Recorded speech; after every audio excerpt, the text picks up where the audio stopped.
Hello, and welcome to this Christian Walk podcast, the show where no topic is too taboo to empower you on your walk with God. I'm your host, Marley B, and it's my privilege to welcome you back to the conversation. And today, TCW fam, we are going to make history. Out of 6 seasons, I have never had a person on the show that, at some level or another, did not consider themselves a Christian. But today, I'm going to introduce my good friend Ahmed. Ahmed is a husband, he's a dad, he's a business leader, and he is a proud Muslim man. And I'm proud to say he is my dear friend. And today we're going to learn a little bit more about his faith. We had a great conversation. So let's get into it right now.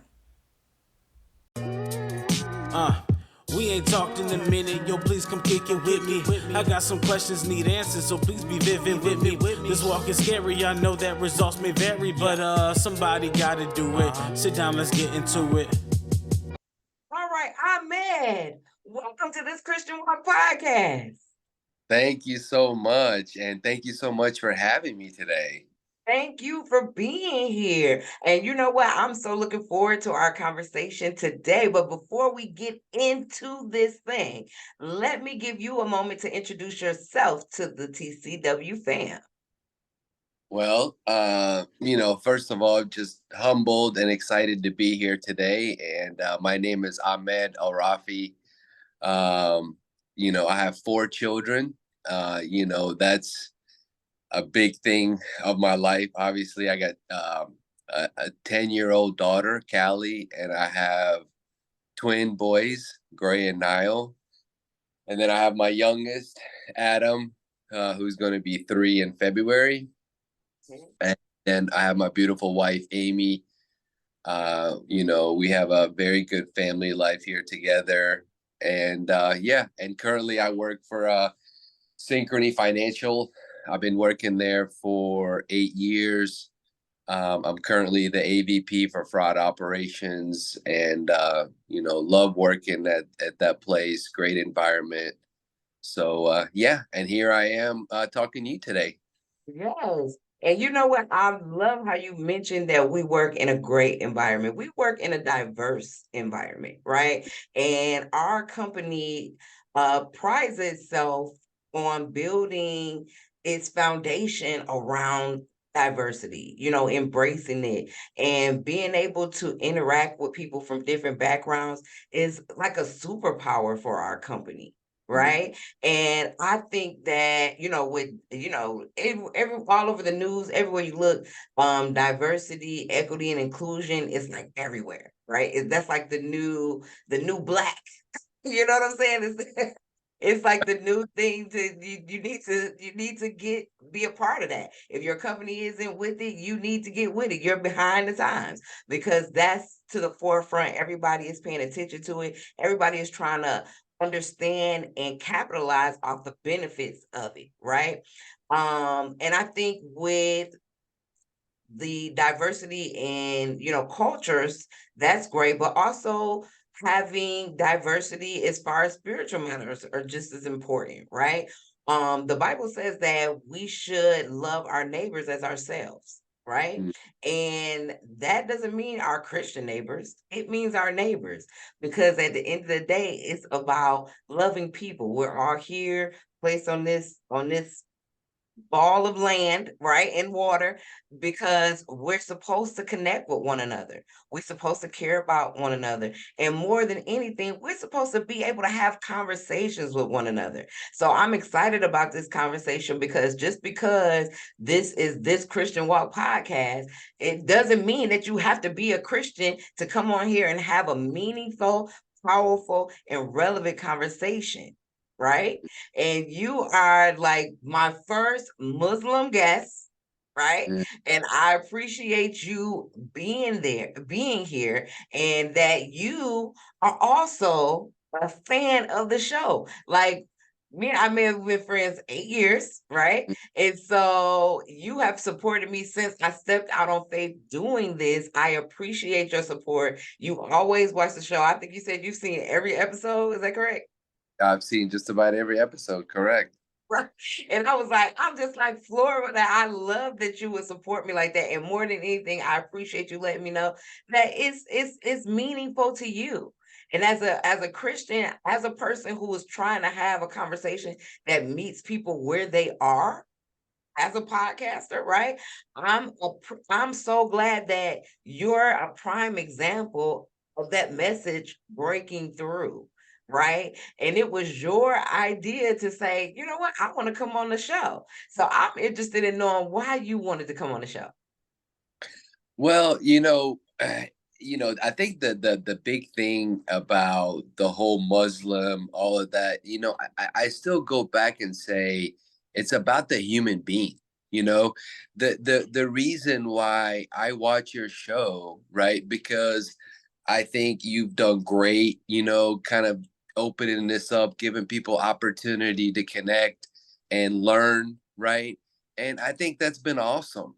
So I support that regardless of what the religion is, right? So, you know, so I'm not, one of the things you and I were kind of just mingling about right before we're talking on here is that they're not that different of a religions. Mhm. There a lot of similarities, a lot of commonalities. Really, at the end of the day, it's like some different practices, between the religions, but then it's still, I think, God looking at your inner soul. Who are you inside? Are you a person of good faith? Are you a person of a good human being? And I think that is a big part of it. Get that. And I'm glad that you mentioned the similarities between Christianity and the Muslim faith because I actually looked up a few and I was amazed at what I learned, right? You know that I'm pretty much my Christian walk. This show is pretty much based on my Christian walk, right? I'm learning and growing in my faith, right? And as I do that and as I encounter people, I want to have those, I want those conversations, those experiences to translate here. And so I didn't know a whole lot about the Muslim faith. So, in light of the fact that you were coming on here, of course, I had to do a little Googling, right? I had to Google a little bit, and I was surprised at a lot of the similarities. So, and let's just talk about a few of them, okay? So, as far as our religion as a whole, both Muslims and Christians believe that practicing our faith is good for us in this life and the next, pretty much, right?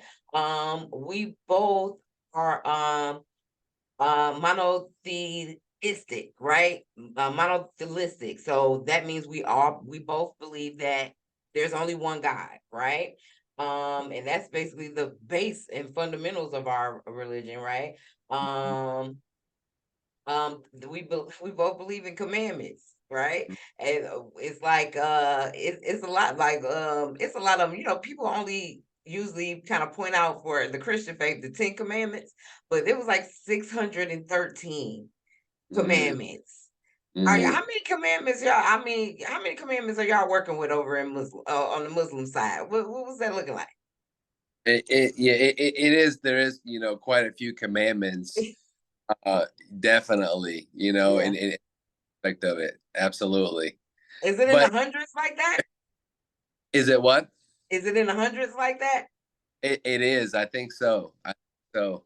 Yeah. You one of the things also that's a very big common, thing that I don't think a lot of people know is Mhm. our belief is the end of the world is when Jesus is going to come down, right? Mhm. Exact same ending that we believe, as Christianity. There's no difference in that. So, that's how similar the religions are. The ending is exactly the way that is written. Absolutely. And I'm glad that you mentioned the endings because do you believe, based on what you're seeing outside, that we're in the end times? A lot of Christians believe that. You know, I think we're going through a lot of changes for sure. Mhm. I think you know, I think one of the things I heard from somebody that was preaching the other day was saying a lot of people are going to believe what's good is going to be bad, what's bad is going to be good, belief kind of thing. And I think a lot of that's happening right now. You know, people are just, uh, you know, it's just a different times, and people have kind of different beliefs. And also, as a person of faith, I think regardless of what religion you are, it's important right now to kind of stay to that and stay loyal to that. uh, Absolutely. because it's something that can kind of hold you grounded in these times. Absolutely. And I've had this conversation a few times when, I was so surprised when like COVID hit and stuff like that. So many people were like running away from the church when it seemed like that would be the time to run toward faith. Did you experience that on your side of things? Or did you see a lot of people like falling away? Or how was that? How was your experience with that? I think there's definitely that happening in our religions. Absolutely, Marley. Hmm. So once again, if whatever religion that you're close to, uh, right now is the time to not only just be that, but be an advocate too. Be an advocate for trying to do good things, do right by people, be Hmm. that neighbor you're talking about, Hmm. because that's needed right now, you Yeah. know? Yeah, I think it's very important for people to do good, but I think it's also very important for us to understand that we got to be clear about what it is that we believe, right? Because it's so many people in the middle, right? Mm, They just want to go wherever the wind is blowing. Okay, it's the universe one day, it's my astrologer the second day. And, when it gets to the nitty gritty and we stand before God, whoever, right? You mm, know, he gonna want to know, did we make a decisive choice? And mm, that's one thing that I've been learning as I've been getting stronger is that you have to be clear, right? mm, And whatever it is, hold on to it, stand on it, but be true about what it is. Because it's a lot of people like, even as recent as like I say within the last year, I realized that it's a lot of people that get on platforms and thank God. And we say, oh, that's good. He's spiritual, but the or she's spiritual, but the mm, God that he or she is mentioning is not the God that I'm thinking about mm, because it's not clear, which makes it dangerous. You know what mm, I mean? And so I just think that whatever it is that we're deciding that we want to believe, that we just have to be decisive about it. You mm, know, and so because at the end of the day, it's good. And then let's be real. I guess one thing I can say is the difference between Christians and Muslims, right? Because Christians don't believe there's a such thing as good people. Well, we all dirt. We all from dirt. We all got the potential to be dirt, right? And we all need Jesus. That's what we believe, right? And so I love the fact that you are like, it's about being good, but on the Christian side of things, good just don't be enough. Because it's mm. gonna be it's gonna be some good folks Yeah. that And, and probably won't make it in. and I mean, you're absolutely right, and Mhm. definitely side to practicing the religion obviously is definitely a big part of it as well. Yeah. God preaches the whole good and being that good neighbor and stuff like that. But there's also, like you said, that's where the two religions, right, are. They just have their own different practices. Mhm. And God is asking us to pray 5 times a day, right? Mhm. We do the fasting in Ramadan, right? So Mhm. that 30 days that we fast from sunrise to sunset, right? And that is supposed to be a time of cleansiness, of spirituality, really getting close to God, right? Where you really read the Quran more, and you really, connect, try to during that time. It's a very it's probably the most religious time of the year for us, for a Muslim. Right. And also, there's also, God says, if you're able to, right, financially throughout your lifetime, do the Hajj, right, which is when you go to Mecca and you do that prayer there, and it's a journey that you kind of do to Saudi Arabia, right, and you do the Hajj there. So God, that's another part of being a Muslim, right? And another one is, just the belief in Him, and that, just that, God, I exist, I'm here, acknowledge me, and just that, um is a big win in a Muslim, just acknowledging God, you know. Had you made the trip to Mecca before? We're actually, my wife and I are in talks about it, so we're definitely, something that definitely, hopefully in the next couple of years, we'll try to do. Was that how long does it take? Like how long is it like a certain amount of time you expect to be over there, or if you make it one day that satisfies it? Like if you go for a And day or two, you is you it's usually, I think the Hague is usually about you're over there for like a week or so. okay. There's different journeys of it, Mhm. take you while you're there. So yeah, I mean, it would just be like a 10-day trip or something like that with travel and stuff like that. So Yeah, and I think that's really exciting. One thing that I have to say, I definitely would like to go to the Holy Land one day. So I think that that should be something that is encouraged more in Christendom. You know what I mean? Like we should encourage people to go really over to the Holy Land. I know a couple of people have went, and it has been like life changing for them. I definitely want to go. It is like a official bucket list situation for me. absolutely. Yeah, I really am looking forward to it, but I do want to wait until I finish. You never finish studying the Bible or the Quran, right? That's a lifelong thing, right? But currently, I'm in the Bible Institute, which is helping me learn how to study the Bible. I'm going through Old Testament survey right now. After that, I'll go to New Testament and then systematic theology. And after I complete that, then I think that's going to be kind of my reward to myself to be able to go to the very places and see some of the places and some of the same roads that I was studying about. So I'm excited for an opportunity to do that. And I think it's important for people to really experience the origin of their faith, whatever that is, because that's how you get closer to it. Right. We all have seen, like, well, I won't say everybody. I guess it's somebody out there that didn't see the Malcolm X movie. But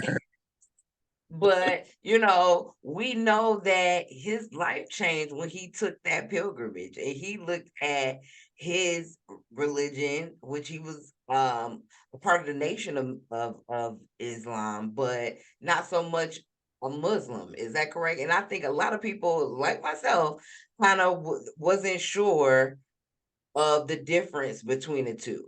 But it's like he didn't even know what the differences was until he experienced it in the actual when he went to Mecca, right? So other than, of course, the Nation of Islam was founded in like what, around the 30s or something in America by Black people.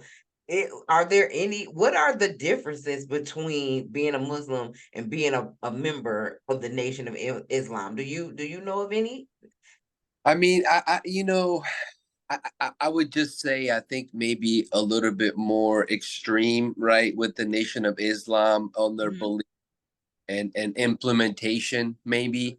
Islam is definitely a religion of peace and mhm, humbleness, mhm, and patience. Those are a lot of the things that I read in the Quran, that mhm, God talks about. The people, He really talks about people of being patient, because mhm, we all get tested morally, right? You're going through a test, whether you did a couple years ago, or you're going through it right now, Mhm. whatever, and then how are you going to react to that, right? And are you patient to come out of that the right way, and trust in God that the right thing is going to happen, right? As long as Mhm.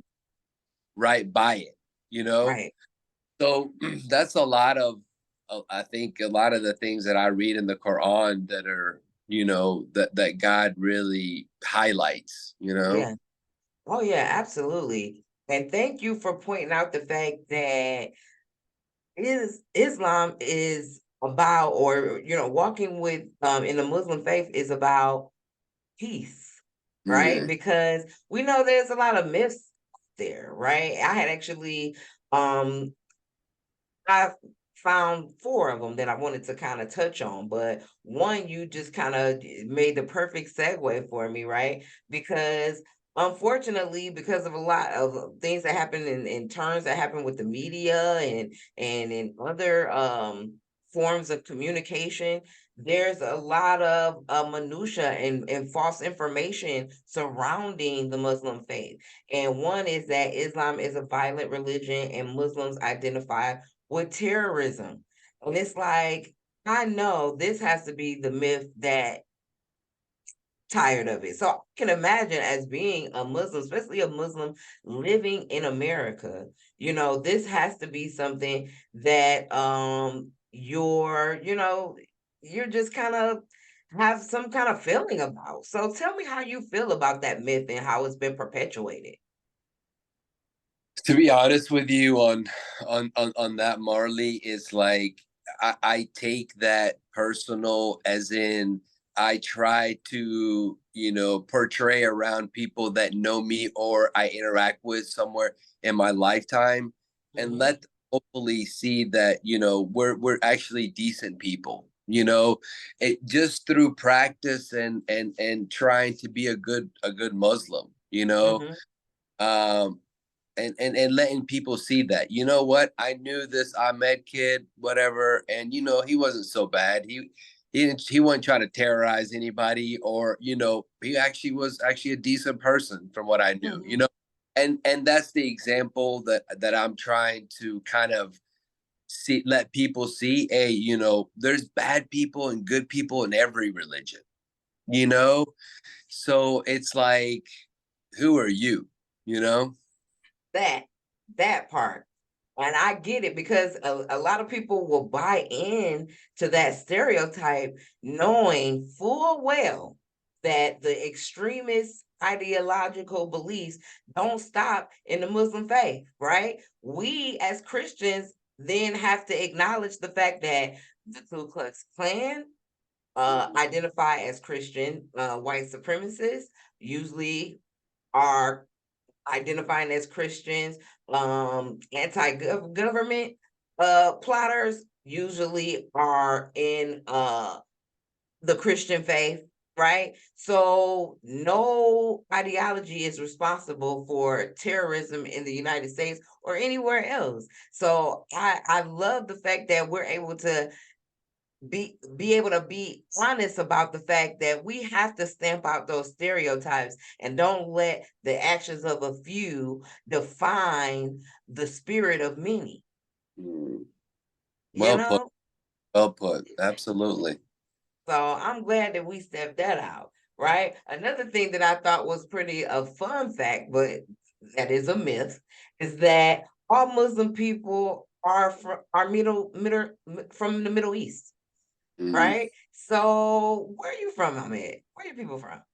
Well, I mean, I am from the Middle East. I Mhm, am Egyptian, half Turkish, mhm. but absolutely right. You know, there's like a billion Muslims out there, or something like that. So, Yeah, 24% of the world's population are Muslim. And according to, my Googling, right? And Southeast Asia currently has the largest population. mm, And South Asia is predicted to have the most by 2050. mm. So yeah, so it's not that. There's a lot of, people in India that are Muslim, like you're saying, Mhm. Asia. So it's a very wide religion, and Mhm.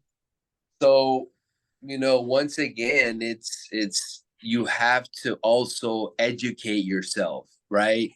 When you're learning about other religions and to speaking with people from different religions, learn a little bit about that religion and factual things that are going to make the conversation interesting, Yeah, and it's only a Google away. Like, we have to stop getting all of our information from the news, Yeah. because they have an agenda, and we just have to be cognizant of the fact that they're not going to spin us in the way of the light of the truth. Mm, So it just takes just a little bit mm, of research. If you don't want to push the buttons yourself, mm. then ask Alexa to do it for you. Siri, somebody, because the information is Right. out there if you look for it. Right. One more stereotype that I want to touch on. Right. We are seeing the story about Masa Amani, her death in Iran by the morality police for not wearing her hijab the correct way or properly, or not having one at all. Something happened to where they arrested her, and she ended up dead because in police custody, because of, the oppression that a lot of women face in that part of the country, right? So one of the a very, very heavy, a heavy pushed stereotype is that Islam or Muslims, they oppress women, Mm. you know, and I just want to get your thoughts about that. Yeah, I mean, as far as, believing that, I think once again, it's very important to be educated because, we're becoming in a world obviously where, we totally acknowledge the importance and the value of women in the world, Mhm, in the religion that's in the Quran, how important to have that dynamic kind of 50-50. mhm, It's right in the book, and God talks about the respect of each other, you know. So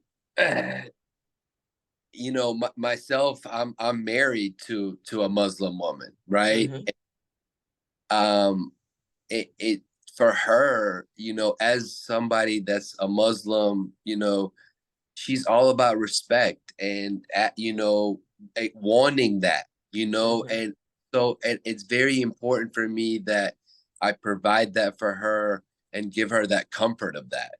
mhm. So, and that's what a Muslim male does to his companion, to other people he interacts with. So that's the teaching, that's the right way. Yeah, yeah, that's the right way. I like it. And so, side note, right? We know there's a lot of commandments. We know it's a lot of rules. We know sometimes there's a lot of, dietary restrictions for you guys, right? And so, just want to know, this is just me wanting to know, like, have you ever just wanted a BLT? Have you ever had one? Like, what's good? What's going on with that? Like, I mean, obviously, I've had them by mistake before, right? You're in a restaurant, really? you accidentally, you don't realize there's that on it or whatever, So I've tried it before, and the only thing for us is our body, because God asks us, about that, not to eat pork. Mm-hmm. So So if we do eat it, our stomach just, doesn't handle it that great. We're just not used to it, Right.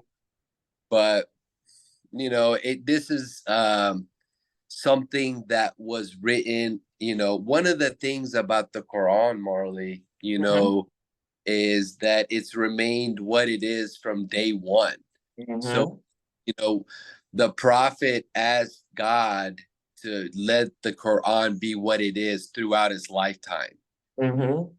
the things that he asked God of, and so um some of the things were written back then, right? We're in at different times, but the Quran is what it is, right? Right. So I think people have just continued to follow what's in there, Oh yeah, regardless. I get that. Well, was it a very delicious mistake or